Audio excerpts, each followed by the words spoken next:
Welcome to The Explainer. Today, we're jumping into the Hebrew Bible to set the record straight on a story that's been misunderstood for a long time. So let's just get right to it. Here's the big question that's at the heart of this whole thing. Were the very people chosen to build a house for God actually idolaters? This accusation has followed one group in particular, the tribe of Dan, for centuries. So, was their incredible skill a gift for worship, or was it a gateway to rebellion? Okay, so first things first, let's break down the charge itself. For a really long time, a specific story has been told that connects these incredible builders with a fall from grace. And yeah, the spotlight is almost always on the tribe of Dan. I mean, these guys were famous for their craftsmanship.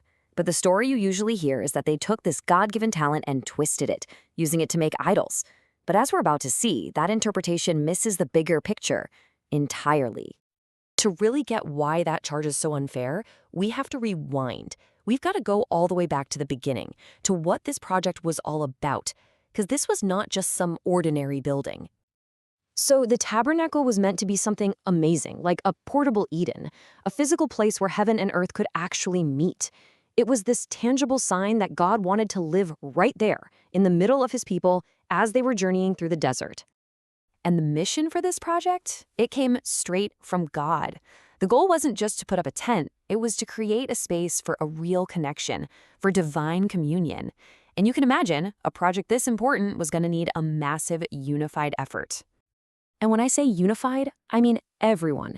This wasn't a job for just a few specialists, nope. This was an all-hands-on-deck project for all 12 tribes of Israel. It was a symbol of their unity as one single nation. And the people's response was just overwhelming. They brought gold, silver, amazing fabrics, precious stones. I mean, they were so generous that the project was funded in no time. Get this, they brought so much stuff that Moses eventually had to step in and say, okay, that's enough. Please stop giving. All right, so if the entire nation pitched in with the materials, who were the master craftsmen chosen to actually lead this huge project? Well, the answer is really revealing. The leadership roles went to two men from two different tribes, Bezalel from the tribe of Judah and Oholiab from the tribe of, you guessed it, Dan. But it's so important to understand where their incredible skill came from. This wasn't just some raw human talent they were born with. And this right here, this is the key to the whole story. The text is totally explicit about it. God filled them with his spirit for this specific job.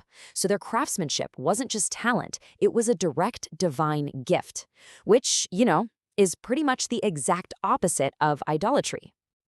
And that brings us to the most crucial point of this whole explainer. We have got to draw a really sharp line between divinely inspired craftsmanship and the act of idolatry. They are not the same thing, not even close. So just look at this comparison. Idolatry, on one hand, is all about misdirection. It's about worshiping the thing that was created instead of the creator. But divine craft, that's a partnership with the creator. It's using the skills God gave you for a holy purpose.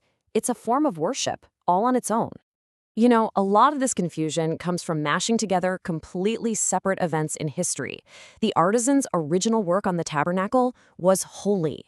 That whole infamous golden calf incident, that was a total misuse of craft under really bad leadership. And the golden calves that King Jeroboam later set up in Dan, that was a political move that happened centuries later. It's just completely unfair to blame the original spirit-filled builders for that. Okay, but you might be thinking, what about later, when the tribe of Dan moved and scattered? Wasn't that an act of rebellion? Well, the actual historical context tells a very different story. See, historical sources show us that the people from the tribe of Dan weren't really warriors. They were artisans, they were traders, they were seafarers. And their location was, frankly, terrible. They were literally squeezed between hostile, warring neighbors. So what did they do? They decided to move. And this wasn't them turning their back on God. This was an incredibly smart and practical strategy for survival. Instead of being wiped out in endless fighting, they chose to seek higher ground. They chose living over fighting. And they used their God-given skills to trade, to teach, and to build new communities. That's not apostasy, that's wisdom in action. So let's pull all this together and look at the corrected, more accurate legacy for these incredibly skilled people. What should they really be remembered for? When you look at the full story, a completely different picture comes into focus, doesn't it? We see a national project, not a tribal one. We see skills that were a divine gift from God's Spirit. We see a wise strategy for survival, not rebellion. And what you're left with is a true legacy, not of idolatry, but of incredible artistry, wisdom, and resilience. And that's really the bottom line. Their skill was never a curse that was destined to become idolatry. It was an inheritance. It was a calling.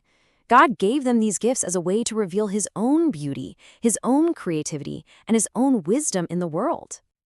The story of the Tabernacle artisans is such a powerful reminder that history is often oversimplified. The popular narratives we hear aren't always the full story. And it leaves us with a final thought. What other histories have we accepted without taking a closer look? What other truths might be waiting just beneath the surface, ready for us to rediscover them?